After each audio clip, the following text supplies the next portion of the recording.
Olá, bem-vindo ao Rádio Cidadania, um podcast de diálogo entre a universidade e os movimentos sociais.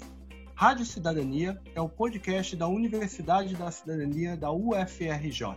A Universidade da Cidadania, vinculada ao Fórum de Ciência e Cultura da Universidade Federal do Rio de Janeiro, é um espaço de articulação entre o mundo acadêmico e os movimentos sociais. Promove atividades formativas, de pesquisa e extensão, integrando saberes acadêmicos e populares. É um importante instrumento de relação entre a universidade e a sociedade civil, na luta contra as desigualdades sociais e o fortalecimento da democracia em nosso país. Eu sou Paulo Fontes, professor do Instituto de História da UFRJ e atual diretor da Universidade da Cidadania. Em nosso programa de estreia, temos a honra de receber João Pedro Stedley, coordenador nacional do Movimento dos Trabalhadores Rurais Sem Terra, o MST, um dos mais importantes movimentos sociais da história do Brasil. João Pedro Stedley será entrevistado por Dulce Pandolfi, historiadora e membro da equipe da Universidade da Cidadania, e por Tatiana Roque, professora do Instituto de Matemática da UFRJ e coordenadora do Fórum de Ciência e Cultura da mesma universidade. Então eu passo direto para Dulce Pandolfi. Dulce, tá contigo. Boa tarde, João Pedro. É um prazer enorme ter você aqui. Muito obrigada por sua participação na nossa Rádio Cidadania. João Pedro, eu vou começar te perguntando, obviamente, sobre essa crise, que a gente está vivendo da Covid-19. E eu queria saber como é que isso está interferindo na produção do MST e como está interferindo assim, na vida dos componentes do MST. Que ações vocês têm adotado para enfrentar essa situação toda? Bom, em primeiro lugar, há no MST, digamos, uma amplitude de formas de participação social e política no movimento. E diante dessa crise, os comportamentos também são diferentes. Então, nós temos uma situação mais difícil, que é os companheiros que estão acampados. O acampamento, em geral, tem péssimas condições de sanidade, às vezes tem dificuldade de água, e os barracos estão muito perto. Então, nós temos feito um esforço tremendo em todos os estados para orientar do ponto de vista da sanidade e também ver formas de que essas famílias possam produzir em áreas próximas. Alguns acampamentos, inclusive, nós tivemos que transferir para dentro de algum assentamento próximo. Depois nós temos as famílias assentadas, que já estão consolidadas na reforma agrária, digamos assim. Esses são os mais tranquilos, porque as casas têm um certo distanciamento, mesmo os que moram em agrovila, eles mantêm só contato com a família e seguem indo trabalhar na lavoura, na roça. A maior dificuldade não, cuidados que nós temos é no momento de levar os produtos para a cidade, ou vender, ou entregar na cooperativa, é preciso, então, ter certos cuidados, com máscara, álcool, etc. e tal. E o terceiro grupo de componentes do nosso movimento são os militantes que moram na cidade. Como eu, assim, que estou aqui clausurado, aí a nossa tarefa é ficar em casa, respeitar rigorosamente o isolamento social e utilizar as redes sociais. Bom, então, cada um no seu espaço tem a sua função e nós estamos monitorando todos para ver se perdemos o mínimo possível de vidas nessas circunstâncias. De forma resumida, nós temos atuado em duas grandes frentes. Nós dizemos, nesse contexto de isolamento e de uma grave crise, o papel que nos cabe como movimento popular agora é fazer a luta ideológica, já que nós não podemos fazer a luta política que demandaria a mobilização de massas. Então, a luta ideológica nós fazemos pela agitação e propaganda, que é utilizando as redes sociais, é utilizando a janela, é utilizando a faixa nas estradas, enfim, mil e uma forma de você fazer agitação e propaganda. E o segundo componente da luta ideológica é a ação de solidariedade. Nós consideramos que a solidariedade necessária nesse momento não são gestos voluntariosos ou de caridade. A solidariedade precisa ser organizada para que a classe trabalhadora se salve. há várias expressões dessa solidariedade, mas nós temos defendido que é fundamental, nesse momento, nós praticar todo tipo de solidariedade possível. Primeiro com a nossa família, com nossos vizinhos e com aquelas camadas da população que estão sendo mais agredidas, que é aquela classe trabalhadora mais pobre. Então, em todos os estados do Brasil, nós temos feito distribuição de alimentos, distribuição de cestas básicas, e alguns que têm um pouquinho mais de organização, de logística possível, nós temos feito, inclusive, as marmitas, como é o caso do Recife, que foi o pioneiro, que já faz 1.000 marmitas por refeição.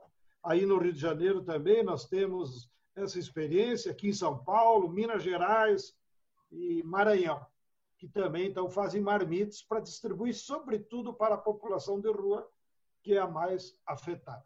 Queria saber o seguinte, qual é o impacto que você vê deste governo Bolsonaro para o MST e para a sociedade brasileira, né? E como é que a gente vai poder superar isso? O que é que a gente pode fazer nessa situação tão dramática em relação a este governo? Primeiro, compartilhar com vocês um pouco a leitura da conjuntura política que nós temos feito, seja no âmbito do MST, mas também com outros movimentos populares, da Frente Brasil Popular, da Povo Sem Medo, com os partidos de esquerda em geral.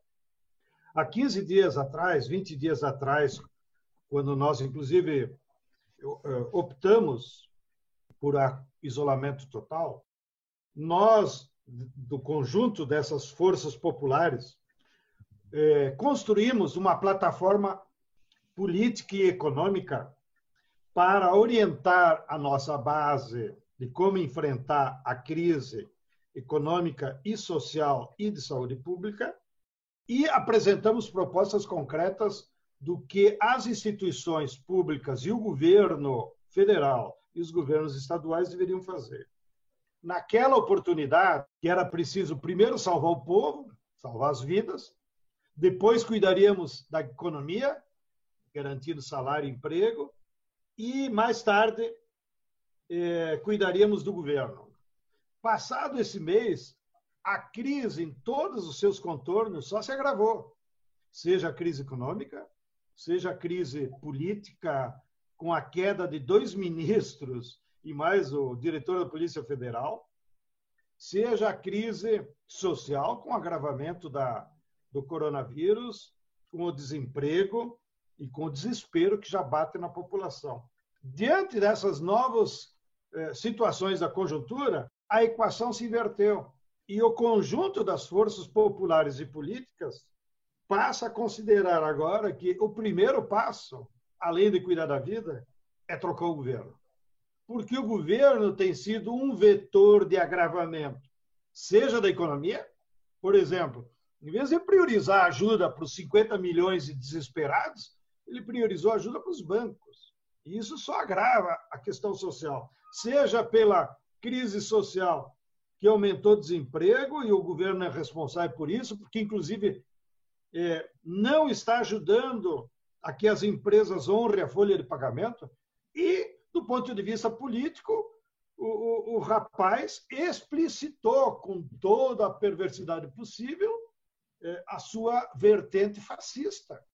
Bom, então nós estamos diante de uma situação que agora precisamos mudar o governo, mas numa anomalia política, porque a classe trabalhadora não pode exercitar a sua força, que é a greve e que é a mobilização de rua. Então, nós estamos pendentes de uma cisão na burguesia, que por hora só se manifesta na imprensa, e da tutela militar. Bom, aí, daqui para diante, é só hipótese. Uma saída mais rápida poderia ser a renúncia dele, mas conhecendo a personalidade, como diz no popular, ele vai sair atirando. E por isso que os militares também devem estar preocupados. Não havendo renúncia, certamente, com o processo que o STF vai abrir, vai levar à apresentação de provas que gerariam impeachment. Mas isso é um longo processo. O impeachment, como se revelou tanto no caso do Collor como da Dilma, leva meses de disputas. de maneiras que nós vamos entrar, do ponto de vista político, numa situação ainda mais grave. Então, a situação é muito caótica e indefinida. Então, estamos num empate indefinido. Do ponto de vista mundial, são muitas as expectativas, né? Quer dizer, uma coisa já é certa, que o mundo vai entrar numa depressão enorme, já está. E eu também acho que a questão do neoliberalismo está em xeque, né? A gente tem visto posições de algumas pessoas neoliberais, alguns chefes de Estado, que estão dando recuada e dizendo que precisa a participação mais ativa do Estado na saúde, etc. E outras pessoas achando que a humanidade vai ser melhor, que o mundo não será como antes, enfim. Qual a sua expectativa em relação a isso? E como isso vai afetar diretamente a MST, digamos, esse mundo pós-pandemia? Bem, te agradeço a provocação reflexiva, porque o MST participa de diversas articulações internacionais. Nós estamos na diretoria da Via Campesina Internacional, participamos de uma grande confluência de forças que é a Assembleia Internacional dos Povos, que participam mais de 1.000 organizações de todos os países dos continentes, além de fóruns localizados como aqui na América Latina, ALBA Movimentos, o Fórum de São Paulo, etc. As nossas companheiras participam da Marcha Mundial das Mulheres. E essa reflexão internacional, então, que eu quero compartilhar com vocês, não é só do MST, é o que eu tenho ouvido e participado nesses outros espaços internacionais. E a reflexão coletiva é: não só o neoliberalismo foi derrotado como proposta de política pública, mas o modo de produção capitalista provou, nesse quadrante da nossa história, que não oferece mais civilização, não oferece mais vida digna para o conjunto da humanidade. Então, queiramos ou não, os fatos da conjuntura estrutural estão revelando que nós vamos sair dessa crise, porque não é só de saúde pública. A crise de saúde pública ela só expôs, porque atingiu todo mundo ao mesmo tempo. Mas há uma crise profunda do modo de organizar a produção, da vida nas sociedades, da vida na cidade. As cidades viraram cadeias coletivas, tá? Da crise ambiental, que é gravíssima, o que as mineradoras, o que o agronegócio está fazendo com a destruição da biodiversidade, que, segundo os cientistas, inclusive, está na origem da multiplicação desses vírus, que saem lá da natureza afetada e vêm para os seres humanos. Então, em resumo, eu diria, nós vamos sair desse processo com a necessidade de fazer um grande esforço internacional, e nisso as universidades também vão ter um papel fundamental, porque estará em debate novos paradigmas que orientem a vida no nosso planeta. Bom, então, vai emergir agora um outro debate ideológico que vai ter que ser centrado nos valores que a humanidade cultivou ao longo da história, que é a solidariedade. Daí a importância de nós praticar agora, porque ela é um valor, é um princípio. O valor da igualdade. Todos somos iguais, independente da cor da pele. E, com isso, enfrentar o tema do machismo, do racismo, né, da migração e o sentido da justiça social. Então, esses novos valores emergirão também do ponto de vista ideológico, de maneiras que eu me somo aos otimistas. Eu acho que nós vamos sair dessa crise para um tempo histórico de mudanças gerais. Tatiana? Olá, João. Foi bom que você antecipou a crise ambiental. E eu acho que a pandemia ela está mostrando também como é crítica a questão dos transportes para itens básicos, né? Às vezes itens básicos de alimentação, que por que a gente precisa ter tanto custo e tanto risco de transporte? E eu acho que uma saída para isso vai ser realmente a agricultura familiar. Vocês têm trabalhado muito com a segurança alimentar. Eu acho até que o MST tem tido uma outra participação na sociedade a partir dessa agenda, né, da agricultura familiar, do alimento saudável, da qualidade dos alimentos sem agrotóxicos. Mas, por outro lado, a gente enfrenta um debate, muitas vezes, na própria universidade, pessoas que defendem o agronegócio, dizendo que a agricultura de pequena escala, familiar, não seria capaz de matar a fome da população do planeta, não tem a escala necessária. E eu queria saber de você como a gente responde a esse tipo de argumento. Bem, eu acho que uma das contradições positivas dessa crise, com toda essa amplitude que nós estamos conversando, é que lá para o campo, ela colocou na mesa temas para toda a sociedade que antes eram vistos apenas como de interesse ou das organizações do campo ou dos pesquisadores agrários. Porém, agora, como você me colocou, foi para a mesa do debate político a necessidade de nós termos alimentos saudáveis, como inclusive uma prevenção, uma proteção a novos vírus que vão surgir.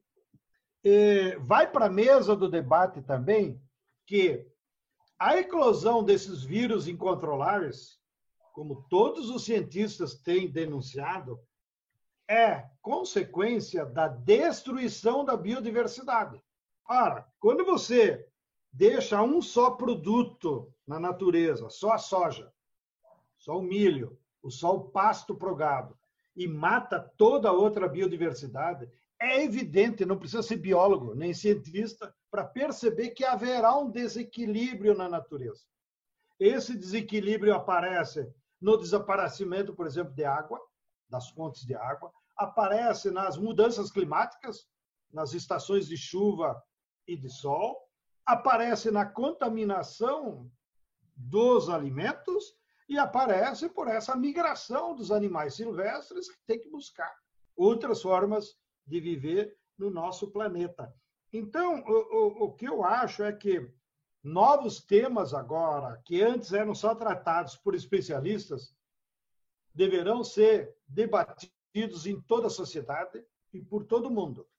E nós, então, organizações de movimentos populares do campo, vocês que estão na universidade, nós vamos ter que fazer uma grande sinergia para usar esses veículos que nós temos na mão, esses espaços, para potencializar esse debate. E um dos primeiros aspectos desse debate, nós não temos problema de escala de produção, não é aí que está o problema.